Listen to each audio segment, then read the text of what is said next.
Le théisme n'est pas la seule position affirmant l'existence d'un unique être suprême. Le déisme, par exemple, en fait de même. S'il existe en réalité plusieurs formes de déisme, dans cette émission, nous le considérerons comme une conception selon laquelle il existe un unique Dieu, créateur de l'univers, qui n'intervient absolument pas dans le monde et ne se révèle pas à l'homme. Ce déisme se veut rationnel, et même rationaliste. Et s'il admet l'existence de Dieu, il rejette toute forme de religion affirmant qu'on ne peut rien connaître du caractère de Dieu. Le déisme met très justement l'accent sur l'altérité de Dieu vis-à-vis de l'homme, son immense supériorité, et le fait que l'homme ne peut atteindre Dieu par lui-même. Il se fait également le critique des tendances anthropomorphiques des religions. Pour autant, le déisme n'est pas exempt de questions problématiques. Ainsi, son caractère rationaliste peut être sujet à discussion. Sa critique de la foi et des religions également. Nous avons par exemple déjà expliqué en quoi la foi peut être tout à fait rationnelle et en quoi la religion est nécessaire pour connaître Dieu. Mais le point le plus problématique, c'est l'idée selon laquelle Dieu n'intervient absolument pas dans le monde et ne se révèle pas à l'homme. Le Dieu déiste est un Dieu créateur, et c'est tout. Une fois l'acte de création posé, il se montre incroyablement distant, voire carrément absent ou invisible, et surtout extrêmement désintéressé. La question qui se pose alors est la suivante. Pourquoi Dieu aurait-il souhaité créer l'univers, et plus particulièrement l'homme, s'il s'en désintéresse complètement ? La création de l'univers viendrait-elle combler un certain besoin chez Dieu, le besoin d'exercer sa puissance, le besoin de contempler quelque chose?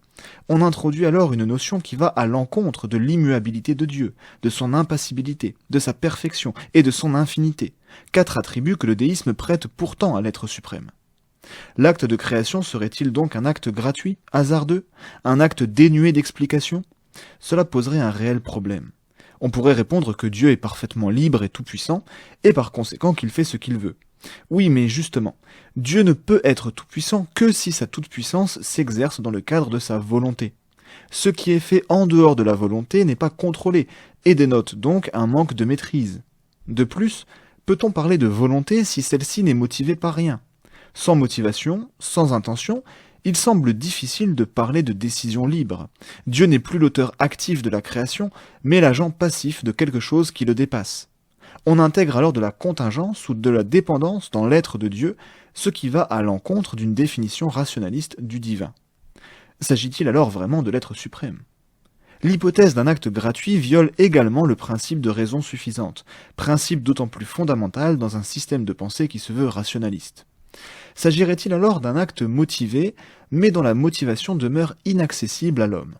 Pourquoi donc avoir doté l'homme de raison, lui permettant de comprendre l'existence de Dieu, sans pour autant lui avoir permis d'accéder à quoi que ce soit de plus le concernant? Si Dieu a créé l'homme capable de raisonner, de communiquer et de comprendre des vérités sur Dieu, ce que le déisme affirme, il semble que cela implique que Dieu souhaite une certaine forme de relation avec l'homme. Sans quoi ces capacités humaines paraissent à leur tour parfaitement gratuites et violent soit le principe de raison suffisante, parce qu'elles seraient dénuées de raison, soit l'infinité de Dieu en lui prêtant un caractère légèrement sadique. Le désintéressement de Dieu envers sa création demeure des plus absurdes. Ce désintéressement ferait-il alors suite à une rupture dans la relation entre Dieu et l'homme? C'est notamment le cas dans de nombreuses religions traditionnelles africaines, où il existe généralement un être suprême, aujourd'hui inaccessible à l'homme, ce qui n'était pas le cas avant que l'homme ne rompe leur relation. Le souci qui se pose alors est celui de l'omniscience de Dieu.